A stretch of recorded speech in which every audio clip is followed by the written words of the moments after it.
بسم اللہ الرحمن الرحیم۔ سبسکرائب کیجئے daily life tips YouTube channel کو اور ساتھ میں گھنٹی کو بھی دبا دیں۔ بے شک جو کسی کا بھلا کرتا ہے اللہ پاک اس کا بھلا فرماتے ہیں۔ قرض لینے والے کے لیے ضروری ہے کہ وہ ہر ممکن کوشش کر کے وقت پر قرض کی ادائیگی کرے۔ اگر متعین وقت پر قرض کی ادائیگی ممکن نہیں ہے تو اس کے لیے ضروری ہے کہ اللہ تعالیٰ کا خوف رکھتے ہوئے قرض دینے والے سے قرض کی ادائیگی میں مزید مہلت مانگے۔ مہلت دینے پر قرض دینے والے کو اللہ تعالیٰ اجر عظیم عطا فرمائے گا۔ جو حضرات قرض کی ادائیگی پر قدرت رکھنے کے باوجود قرض کی ادائیگی میں کوتاہی کرتے ہیں، ان کے لیے نبی اکرم صلی اللہ علیہ وسلم کے ارشادات میں سخت وعیدیں وارد ہوئی ہیں۔ حتیٰ کہ آپ صلی اللہ علیہ وسلم نے ایسے شخص کی نماز جنازہ پڑھنے سے بھی منع فرما دیا جس پر قرض ہو جب تک قرض کی ادائیگی نہ ہو۔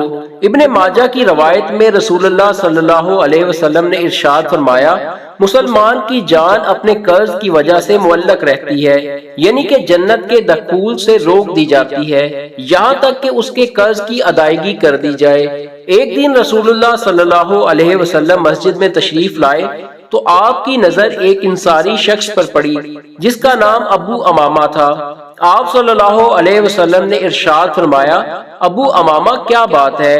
میں تمہیں نماز کے وقت کے علاوہ مسجد میں الگ تھلگ بیٹھا دیکھ رہا ہوں۔ حضرت ابو امامہ رضی اللہ تعالی عنہ عرض کرتے ہیں، یا رسول اللہ صلی اللہ علیہ وسلم، میں غموں کا مارا ہوں، قرضوں نے گھیر رکھا ہے۔ آپ صلی اللہ علیہ وسلم نے ارشاد فرمایا، کیا میں تمہیں ایک دعا نہ سکھا دوں؟ جب تم اس کو کہو گے تو اللہ تعالیٰ تمہارے تمام غم دور کر دیں گے اور تمہارا قرض اتروا دیں گے۔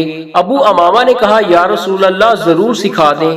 آپ صلی اللہ علیہ وسلم نے ارشاد فرمایا، صبح و شام یہ دعا پڑھا کرو، اللہم انی اعوذ بک من الہم والحزن واعوذ بک من العجز والکسل واعوذ بک من الحزن والبخل واعوذ بک من غلبۃ الدین وقہر الرجال، جس کا ترجمہ یہ ہے، یا اللہ میں فکر و غم سے آپ کی پناہ لیتا ہوں، میں بے بسی اور سستی سے آپ کی پناہ لیتا ہوں، اور میں قرض کے بوجھ میں دبنے سے اور لوگوں کے میرے اوپر دباؤ سے آپ کی پناہ لیتا ہوں۔ حضرت ابو امامہ رضی اللہ تعالی عنہ فرماتے ہیں، میں نے صبح و شام اس دعا کو پڑھا، اللہ تعالیٰ نے میرے غم دور کر دیے اور سارا قرض ادا ہو گیا۔